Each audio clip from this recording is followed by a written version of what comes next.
up, everybody? It's Jay with Scraps and Taps, and we're back. We've made it to Freedom 250 Fight Week. You can feel the patriotism boiling in our blood. You can hear the bald eagle screeching in the distance. Marching band rolls along. A hot dog is being eaten right now with burger and barbecue sauce all over somebody's face right now. I mean, it's gonna be amazing. Um, I'm just excited. I can't believe it's honestly come so fast. It's a pause. It's actually crazy because it feels like we've been talking about it for such a long time, and the construction of the whole thing. So now it's here. But we're gonna also do a small recap of the UFC Apex. Dive everything into Freedom 250, the fights, the venue, the implications. Because of the implication. We got some news and some fight announcements on the back end of this. But yeah, thank you guys for rocking with me. My week has been pretty good. I did a pretty good hike. I mean, it was like 3 miles or something, but it was like moderately tough. Some good switchbacks in there. And really getting into trail running also, or like just getting into trails, exploring my town. We have a lot of nice trails around here. So yeah, get out there, get outside before UFC Freedom 250. But anyways, let's get into this UFC Apex event.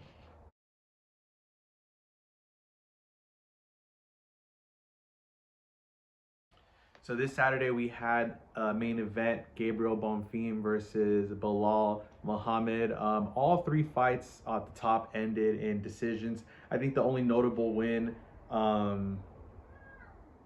really was the new soldier of God, Bryce Mitchell, getting a submission, his first appearance after freaking Emmett sent him to the Shadow Realm, and he touched the light for 1 second, which is very scary. And then we had Iwo getting the only KO and TKO on the main card, disposing of Junior Tafa in the first round. Brendan Allen beating a veteran in Edmund Shabazian. I mean, really a beatdown on the TriStar alum. I mean, Allen had it pretty much everywhere, beating him really with the power. Edmund has always been a volume puncher. Allen had ate everything Edmund had for him.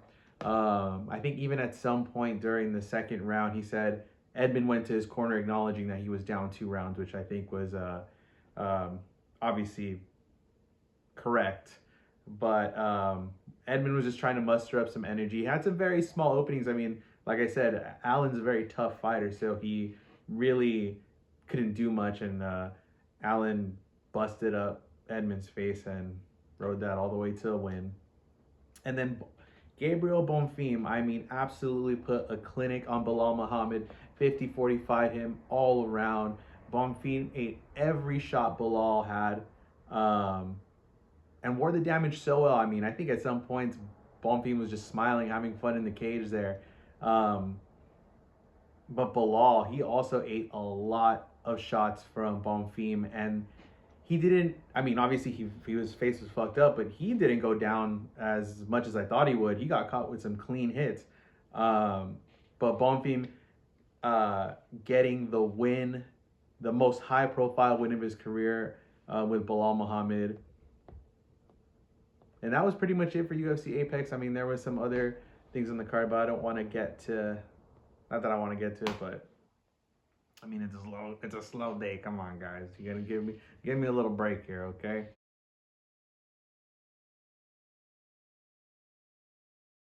We have arrived at the biggest spectacle of the year, guys. From your state politician to the FBI, you know, Cash Patel is gonna have a beer cage side. Ooh, see that bug right here? To your mom, they're gonna be talking about the White House card. Now let's genuinely pray that no fights fall off this card, right? I mean, we need some 100%. Like I said, bald eagles. I'm telling you, we need to put a big giant golden bald eagle at the top of the claw. You know, just brass, huge wings, that spread out like a mile. I mean, it would be amazing. The cherry on top. Um, but yeah, my question is the only backup that they ever had for the White House card that was ever like made public was Armin Sarukian. But what if anybody else had fallen off the card? Did they just have nobody for them?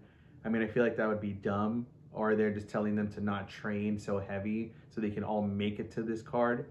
Um, yeah, but I was just wondering that. That was just an off chance. But like I said, here we are at the White House card. I mean, the biggest thing ever. I'm really excited to see the behind the scenes of how this all came together. We've got some snippets here and there from promos. I believe we got the countdown to on the YouTube channel from the UFC. And there was just one point in here. I just wanted to put this in here. Look at this picture of Justin Gaethje. Can you believe that the two-time interim champ looked like this as a child? It's so adorable. I mean, it's so nerdy, but dude, that's exactly how I imagine Justin Gaethje as a child. As a child, anyways. It reminds me of like that meme that always goes around of him on the stool, and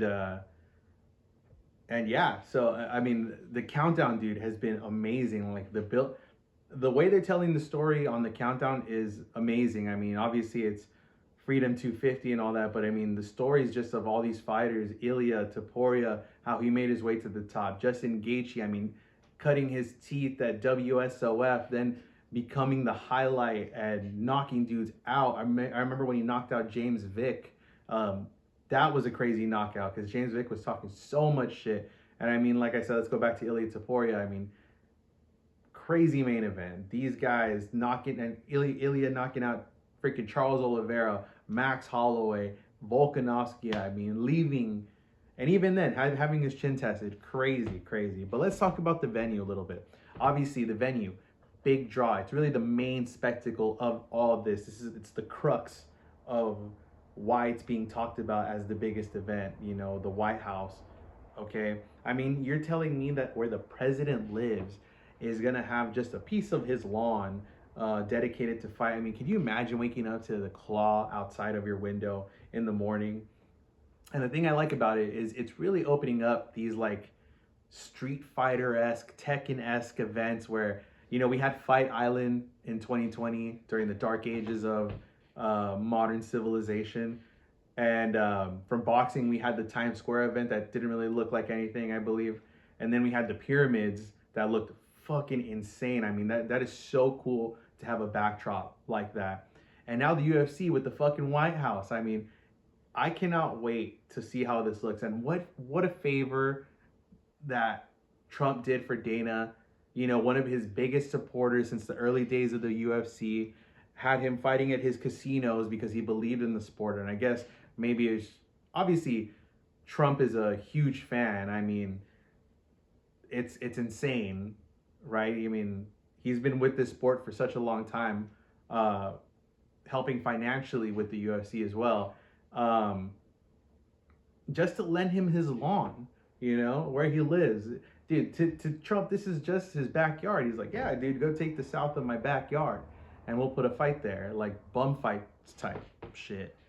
You know, and a lot of people are talking about what's the weather going to be like. And as of now, as of this Tuesday, Monday, the White House is looking like a pretty toasty 91 degrees as the high and 71 degrees as the low. And there's a 54% chance, or I guess 54% chance of humidity. Like, that's how humid it's going to be. Like, dude, it's going to be sticky out there. So these boys are going to be sweating fucking bullets by the time they even make it into the octagon. It's going to be fucking slip and slide over here.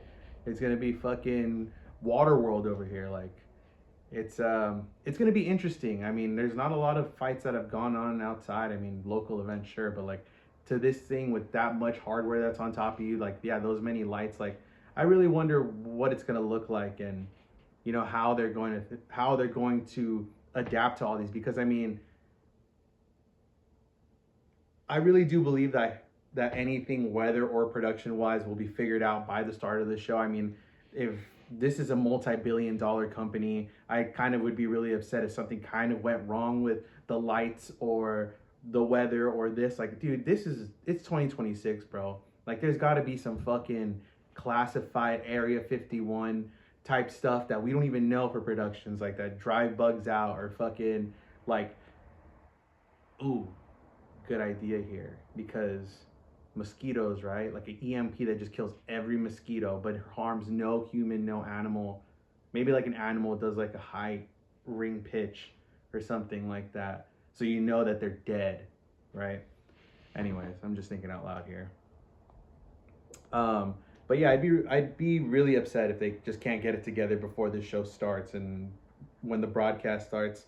Um, More than that, I'm really interested in to see how it just looks on camera. I mean, it looks, look at some of these pictures, right, of them testing the lights, and this is in the dark, and you can barely see the White House right there in the center of the image, but it looks insane. I mean, it looks so cool. It looks, I mean, it's gonna be a big light show from what it seems like.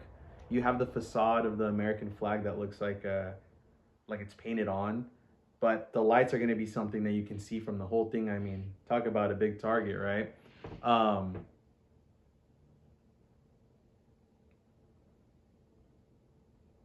yeah, talking about big target. I mean, it's just like how high profile this mean it how high profile this is, where it's at. It's gonna draw a lot of attention. It must be hard to be a star and also have to compete with these politicians who work at the White House. Who, I mean, at this point, it really feels like a government sanctioned event. It's happening on the biggest government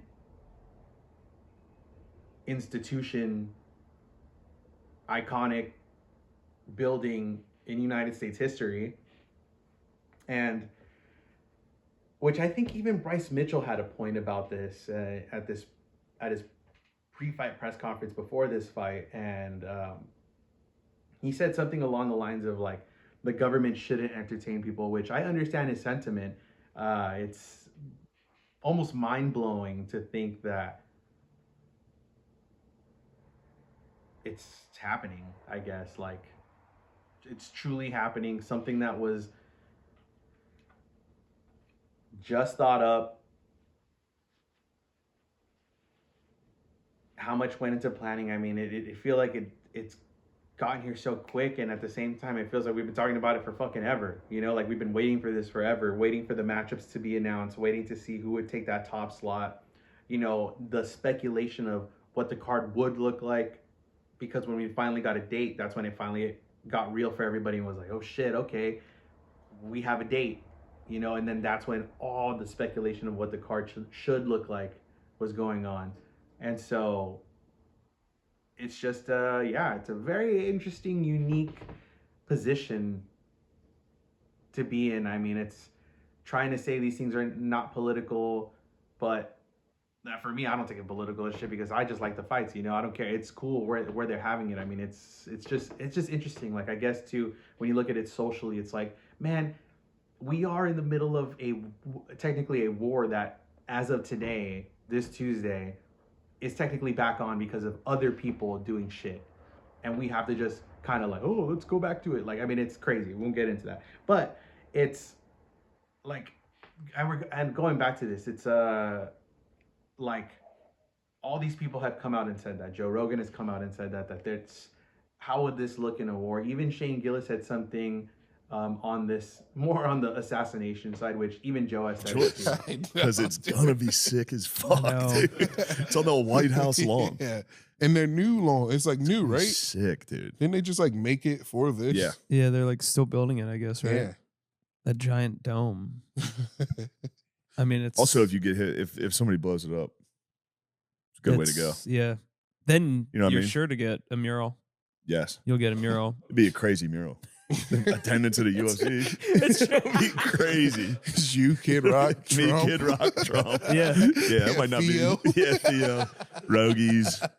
Just on the side of like a gas station in Yeah. Washington, D.C. You guys are sitting around a big podcast table. Big podcast table in the sky. Yeah.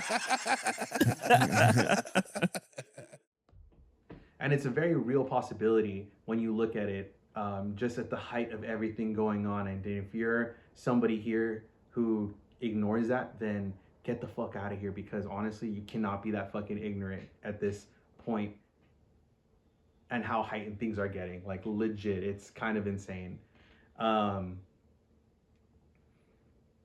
But you hope and pray to whatever God that you believe in that nothing like that happens. And I want to see these fights, bro. And I hope somebody out there is streaming and saying, you know what, we want to see these fights too. We want to see Ilya Topuria maybe win. We want to see Justin Gaethje maybe win. We want to see Alex Pereira maybe win. We want to see Cyril Gane maybe win. So we can only hope for the best and hope these fights go on.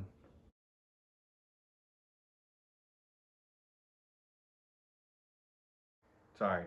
We'll go Diego Lopez versus Steve Garcia. We got 27-8, 19-5. I believe Steve Garcia is on a 7-fight win streak, and he has like 5 or 6 of them by knockout. So we're looking at a really tough, durable Steve Garcia, and we all know Diego Lopez. He wins over Brian Ortega, wins over Dan Ige. But we've seen the durability of both fighters, and we've seen the durability of Diego Lopez in a very high profile fight. I believe this would be maybe Steve Garcia's biggest fight to date. Not only the opponent, but where it's at.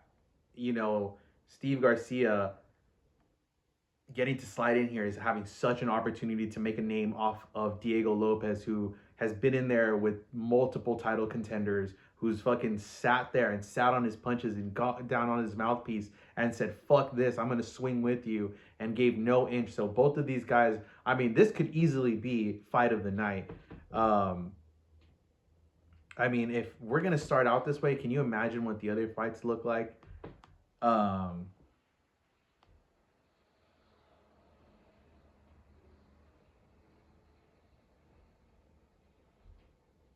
mean, it's crazy, guys. And then let's take a look at our next fight. It's the big boys. We get Josh Hokett versus Derek Lewis. And Josh Hokett, I mean, you've seen him. You've seen this guy's antics. Lewis ain't tight. That's why he pussied out and took a dive in his last fight. I'm gonna retire him. Then he's gonna sell old man ass wipes because his knees look like a broke toy. And on June 14th, I'm gonna beat the shit out of the black Pillsbury Doughboy. Am I right, New Jersey? Some people fucking hate him. I totally understand that. But to me, he's putting the juice in the heavyweight division. I believe he's putting the juice in the heavyweight division. I believe it's a character similar to, like I said before, it's a cross between Colby Covington and Ben Rothwell. And it's working for me, man. He's making me a big old fan because he's pissing everybody off from every division. And it's not some people's cup of tea. I totally get it. But can Derek, the Black Beast Lewis, fucking put an end to the antics? I mean, we have the knockout king, and then Josh Hokett coming out that fight of the year contender. I mean, it could be fight of the year winner already, depending on how some of these fights go. With him versus Curtis Blades, them went to a fucking war. Them went to a war, man. And they fucking went toe-to-toe, blood for blood, went in there and gave everything. Josh Hokett throwing middle fingers up the fucking wazoo, and fucking decimating. I mean, you got to give it to him. Even Curtis Blades was able to throw some fucking heat, and Josh Hokett was able to withstand all that punishment. But he's going in against the knockout king, Derek Lewis. I mean, Hokett's biggest accolade is that fight right now. And I mean, it's putting him on a big pedestal. But Lewis has that knockout power. I mean, 24 career knockouts. He's going to probably look to get that, continue that record. It's not much.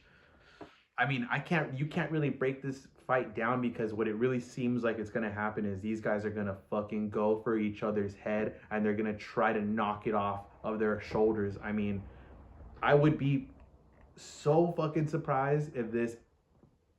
Actually, let me be real. No, I can't be real. I mean, this fight could end, I think, at any moment. I just hope it doesn't. I hope these guys are both not nervous. I mean, I don't see Derek Lewis being nervous about Josh Hokett's power. I see Josh Hokett being very nervous about Derek Lewis's power. But if I could break it down, Josh Hokett's just got to get inside and not be afraid to get knocked the fuck out by Derek Lewis. I don't even know what to say. I mean, if anything, it would be I'd have to wrestle Derek Lewis, because even then, there's a compilation out there of Derek Lewis just standing up when you believe jiu-jitsu isn't real. Just stand up. And he's proved that many times, but he's also been proven to also get taken down and controlled pretty heavy. So, I mean, if Josh Hokett can get it to the ground, that's probably his only way of actually guaranteeing a victory and really using that wrestling effectively and trying to go for some sort of submission. Then we get Bo Nickel versus Kyle Dawkins. Kyle Dawkins is a veteran, 17-4. He's on a 2-fight win streak right now. Nickel's on a 4-fight win streak. Obviously, Nickel's gonna have to really focus on the wrestling. He's a 3-time NCAA Division I champ, 7 finishes in his 8 wins. So he's looking pretty good. He did get derailed by DeRitter. A lot of knees up the middle. So if that's something that Dawkins can look at, both these guys will probably try to negate each other in the wrestling. Dawkins also a high-level grappler. Like I said, he is a veteran in the octagon, probably doubles Bo's record right now. And so I would imagine that these guys don't want to wrestle each other, because they'd probably actually give each other a good matchup, I would think, and I think they're trying to probably put on a show. I would imagine they want to put on a show for everybody. That's kind of what I think the sentiment is around this card is, look to knock the other guy's head off. Let's not make this a bore fest. Obviously, we're trying here to put on this big event, and you don't want these to be stinkers. And we've seen Bo Nickel throw some really good opposition, man. Stand straight square up and fucking try to knock these dudes out. So Kyle Dawkins got to be kind of wary about all of that. And then we get Mauricio Hufi versus Michael Chandler. And Mauricio Hufi, I'm not sure what his last fight was, but his most memorable win was probably that spinning wheel knockout of King Green. And if Michael Chandler wasn't fighting Conor McGregor, he's definitely fighting like his clone, because Mauricio Hufi has that same long karate style. And you know, if McGregor wants to stick around for one more fight after this Holloway fight and Chandler wins, why not just set that fight up? I mean, it can be right there, but facing Mauricio Hufi is a tall order, especially for a guy like Michael Chandler. I mean, I would say Hufi is like a reincarnation of Conor, but obviously in his prime. And it's hard, you know, Chandler gets dominated pretty easy, and he is not one to stick to a fucking game plan. Chandler is always one to just see blood and go in for it, even if it's fucking bait. He'll take it. And I mean, look at this. Hufi's 11 knockouts and 13 wins. I mean, he really, I don't even know how they got this fight done, you know. But Chandler's looking at wins, you know, Dan Hooker, Tony Ferguson. Obviously, these guys are old. The Tony Ferguson win is so fucking old. But how do you even, like, even the wrestling, I can't imagine that Mauricio goes into this fight not being prepared to go to the ground. Because Chandler's such a brawler that I can't imagine him even holding position for too long before Hufi can get space and get back up into his range. And Chandler's really kind of, he's kind of good at kind of sneaking in the inside and kind of getting in between, but he's going to have to push up very heavy on Hufi and push him up against the fence to keep that karate stance away. I mean, he has a wide stance. If you're able to take away that wide stance, you're able to either push him up against the fence and control him along the fence and deal damage like that. Obviously, it'll be a boring fight. But if Chandler's looking to win and kind of hopefully get this Connor fight because I'm pulling for him, bro. I'm pulling for him. I want to see that resolution. That's like one of the fights that got away is the Chandler Connor fight. But Chandler's, I mean, he's gonna have to stick to that game plan. He's the most entertaining fighter in the world. But if he's gonna win, he's gonna have to make it grimy on the ground, or push him up along the fence. He's gonna have to do a lot of cutting off because Hoofy likes to move. I mean, Hoofy's probably good everywhere, and if Hoofy can pick apart Mike on the outside, I mean, it's over for him. Kicking him, it's over for him. If Hoofy is able to locate any damage on the legs from multiple leg kicks, it's over for Chandler. There's no fucking chance that Chandler will win. 100%. So Chandler's really going to have to tighten up because Mauricio can go from anywhere. I mean, it's night and day how quick this guy is. Then we get our next fight. Sugar Sean O'Malley versus Amin Zahabi. Now, Sean O'Malley, everybody knows Sean O'Malley. Sean O'Malley at this point is a household name. I don't have to explain. The guy I do have to explain, Amin Zahabi. Amin Zahabi, 16-3. He's on a 7-fight win streak, guys. 7-fight win streak. O'Malley's been beat up. I mean, they're same record, but O'Malley's obviously a star. O'Malley with 13 KO, TKO wins, and Zahabi with 9.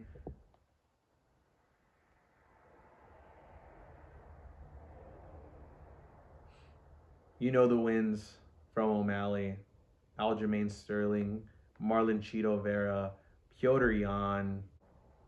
Last year, he fought Marlon Vera also and got a win over him decision. I mean, he's decisioned all these guys, and he beat the shit out of Jose Aldo in his, I believe, retirement fight. The fighter out of fucking Quebec, Canada, I believe. Fights out of TriStar Gym. With the hand in my mouth.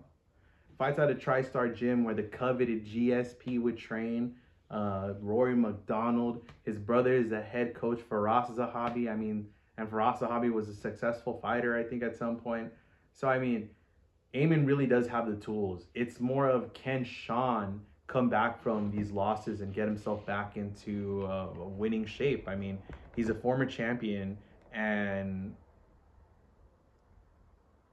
I mean, he hasn't been looking so good, if we're being honest. I mean, Sean O'Malley, he's again has had feet issues before, foot injuries. I mean, he's getting older. He's 31. I mean, even Zahabi's way older than fucking O'Malley, actually. 38 versus 31. And Zahabi, I mean, he's looking really good out there, dominating these talents. So, Amin Zahabi's chance to win here, I mean, he can shut up and strike with fucking O'Malley. But that's O'Malley's strong, so he's going to want you to strike. Again, Amin Zahabi, he has all the tools from TriStar, from excellent wrestlers. So he's probably looking to wrestle O'Malley. And if I was O'Malley, I would try training my jiu-jitsu and try my chops at that, trying to get a sneaky sub in there. Catch him where, you know, maybe he's not expecting. Maybe he's expecting to get rocked on the feet. But we know O'Malley. O'Malley's gonna want to make it entertaining, and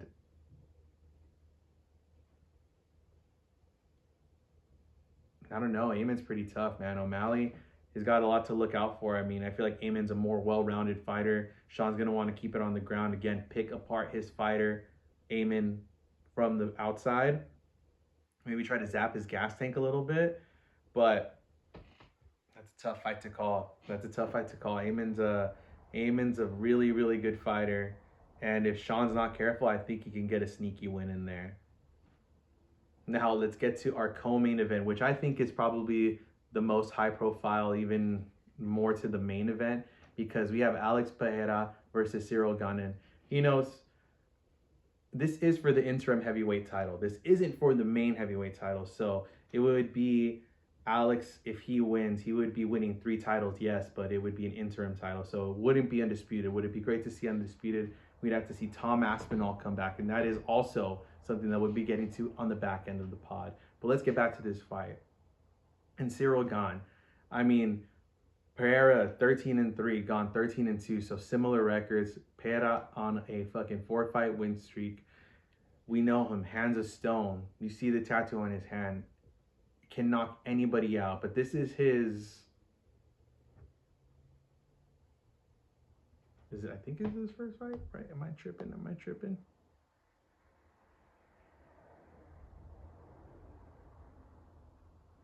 Yeah, it would be his first fight at heavyweight. So we're getting used to fucking thick ass Pereira. And Gon has obviously been there. And Gon is a very, very good fighter. Very good, awkward, fluid striker. I mean, once he gets in the zone, I mean, we've seen him put on some great performances. He was busting up Tom Aspinall before the eye pokes and looking really good out there. And the thing about Pereira is that Pereira, he doesn't like to move his head a lot. We've seen some sparring footage come out a while ago, and it wasn't looking too good with Alex's head movement. You know, that could be anything, though. That could be bait. That could be just like, whatever. I don't really give a shit. It's just training. But we hope he doesn't bring that to the fight, because Gon is one of those guys that he's just a fast heavyweight. He can move. And two, like, we've seen guys like Jones bulk up. They don't look as aesthetically fit, but I mean, they still move like animals. And can you imagine the power of Pereira at heavyweight now? He's knocked out people. Uriah, Jamal Hill, Yuri, Israel. So 11 of those 13 wins are coming by knockout. Alex Pereira has already cemented himself as a legendary fighter, and Gon is still doesn't get that. I feel like that eye poke situation really affected how his legacy has been looking and how his wins are aging. I mean, he has good wins: Alexander Volkov, Spivak, Ty, Derek Lewis, and you know, that's the thing that I'm nervous about, is if Cyril Gane can mix it up with the wrestling and get Alex Pereira down. I really don't know how that would look for Alex, because I feel like for some reason Cyril doesn't care about making a spectacle. I think he cares more about getting the win and trying to get that win back from Tom, because it's really a gamble to go and try to trade with Alex Pereira. I mean, I wouldn't even want to try one on the chin. Like, that's lights out. So this one's hard to call. I think Cyril's got to move a lot. I think Cyril's gonna have to pick apart Alex like super heavy and try to gas him out, try to kick his legs. And same thing too, Alex is that leg kick. I mean, that calf kick, that one that he's like, it almost looks so calculated, but it dismantles every opponent. So Alex has a lot to choose from. Cyril has a lot. They both have a lot of versatility in their game. Alex just got to move his head a little bit more, and then Cyril's just got to stay away from the power wherever the fuck it's coming from.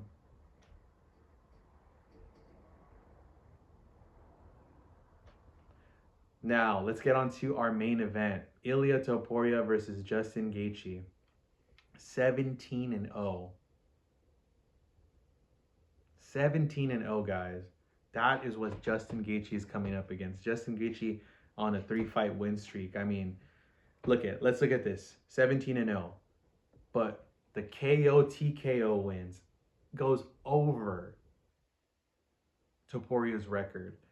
Justin's sitting at 20 KO TKO wins, and Topuria's sitting at 7. This is what makes me a little bit weary about how everybody's just writing Justin off, because I don't think that Justin is that much away from getting a win than everybody thinks he is. Everybody thinks Topuria is gonna fucking mop Justin. Hey, and I totally understand that there is a world where he does, but in the world that I would like to live in is one where they go to a war and fucking Gaethje pulls it out, just like Max Holloway did at 300. Just one mistake that puts Topuria away. Because I so badly want to see Justin win. The fact that this guy is a 2-time interim lightweight champion fucking breaks my heart. It almost breaks my heart just as much as Dustin Poirier not being able to be a champ. because he was in the hardest division at the time with the fucking hardest motherfuckers to fight at the time. And so was Gaethje, but Gaethje's still doing it at the top level. I mean, he fucking beat down Paddy Pimblett when everybody wrote him off also, and Paddy wanted to stand and trade. And albeit, Paddy's a little bit more sloppier than Topuria is, and that's why I think a lot of people on paper give Justin no chance. Because Topuria is so crisp and so clean that he almost makes zero mistakes. But we've seen him get dropped. We've seen him fight from adversity.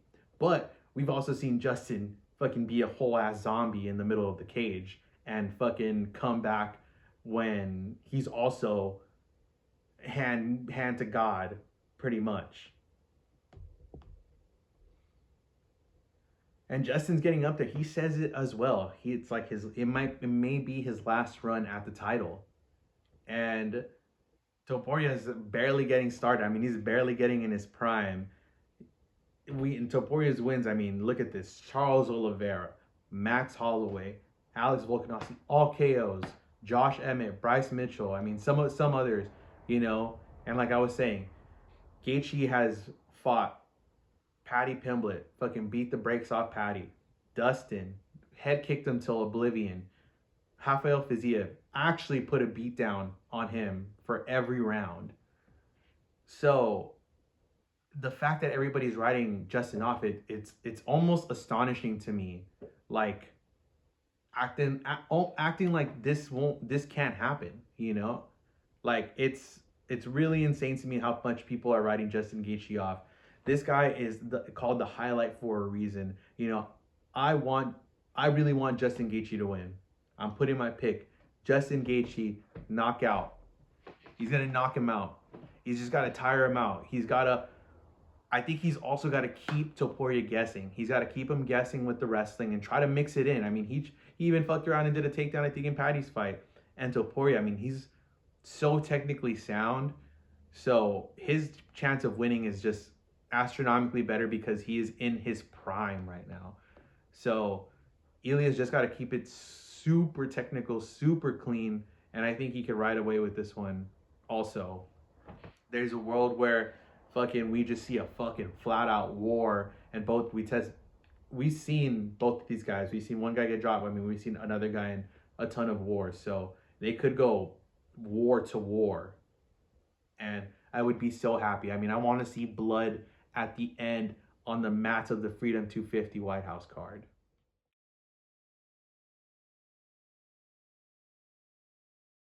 Ooh, all my stuff is dying, so I'm gonna try to wrap this up really quick. We got some fight announcements. We got Umar Nurmagomedov going to UFC Abu Dhabi under that card that is Ankalaev versus Roundtree, which is going to be a banger of a fight. He's going to be taking on number 9 ranked David Martinez.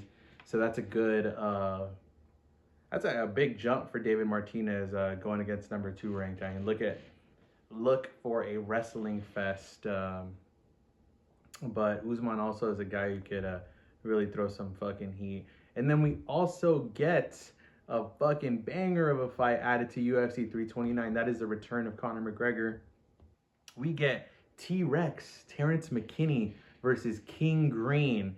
And King Green was looking real good coming off that win of Jeremy Stevens back at UFC 328 when he fucking submitted him after a nasty body shot. And Terrence McKinney, I mean, can he get any fights over 2 minutes in the UFC? He's going to have, I mean, that's a big fight for Terrence McKinney, and King Green can also show that he's still got it if he can get a win over T-Rex. So big fights announced here.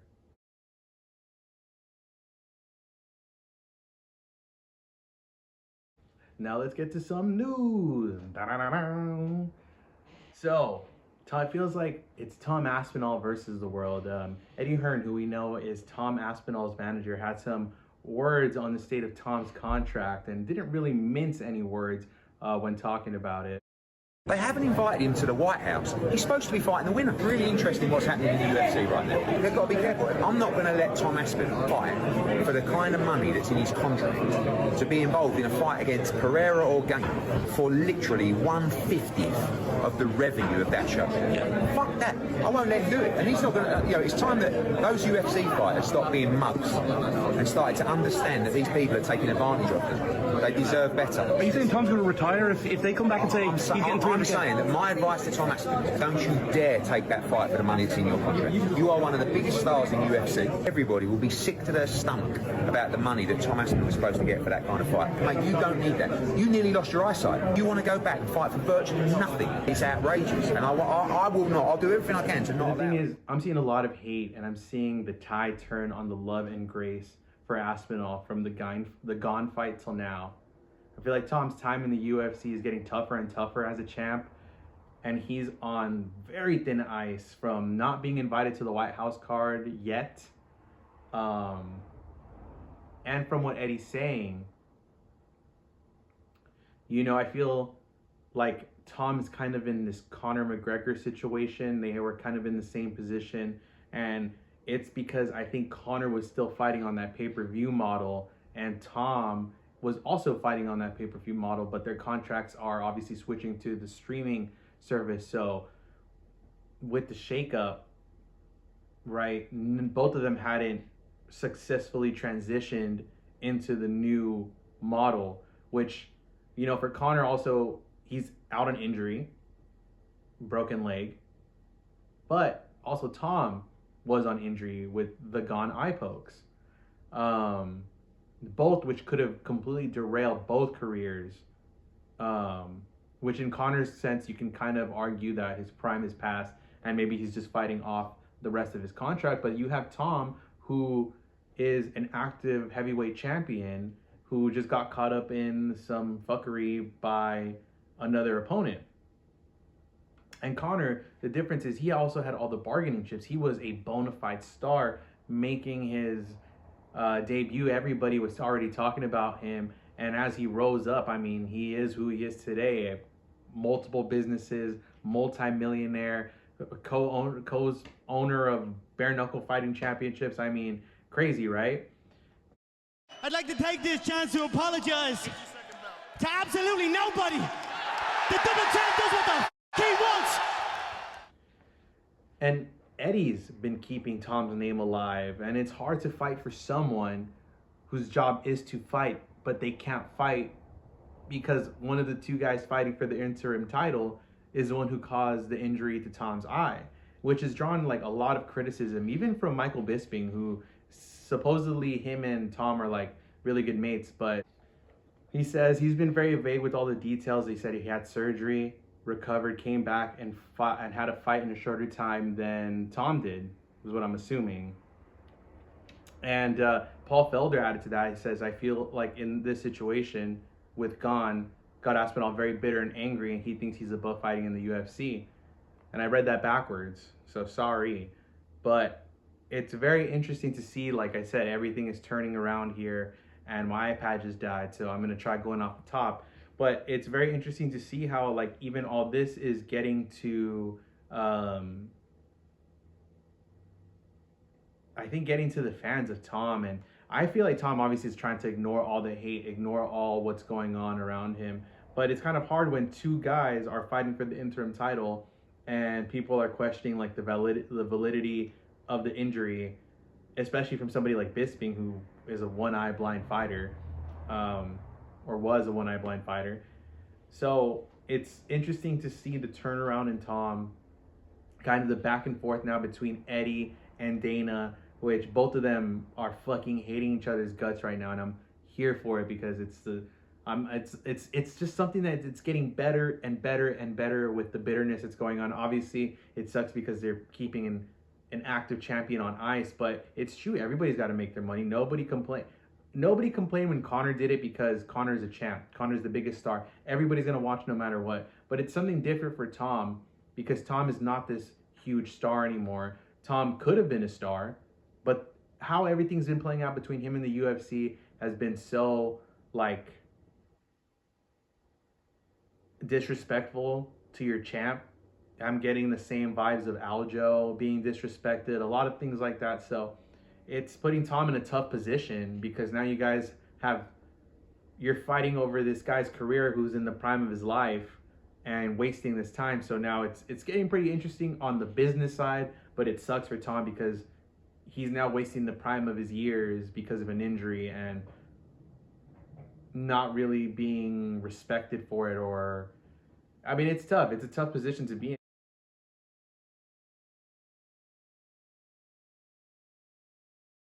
But anyways, y'all, that's it for me. There's a preview of Freedom 250. I'm so excited to see what's going on. I want to see everybody barbecuing on Instagram. I want to see everybody throwing up. It is on a Sunday, this event, so not your typical Saturday event. Everything about it's special, so I'm very excited. I'm very excited to see who wins in this Ilya versus Justin Gaethje matchup. Will we have a technically three-time champion in Alex Pereira, or will Cyril Gane become the new interim title and get to right his wrongs with Tom Aspinall? But anyways, we have Sean O'Malley, Eamon Zahabi, Josh Hokett, Derek Lewis, Steve Garcia, Diego Lopez, Kyle Dawkins versus Bo Nickel. I'm missing one. Anyways, my iPad's dead. So, guys, we'll see you for the recap of UFC Freedom 250. This is Jay with Scraps and Taps. You guys take it easy. Peace.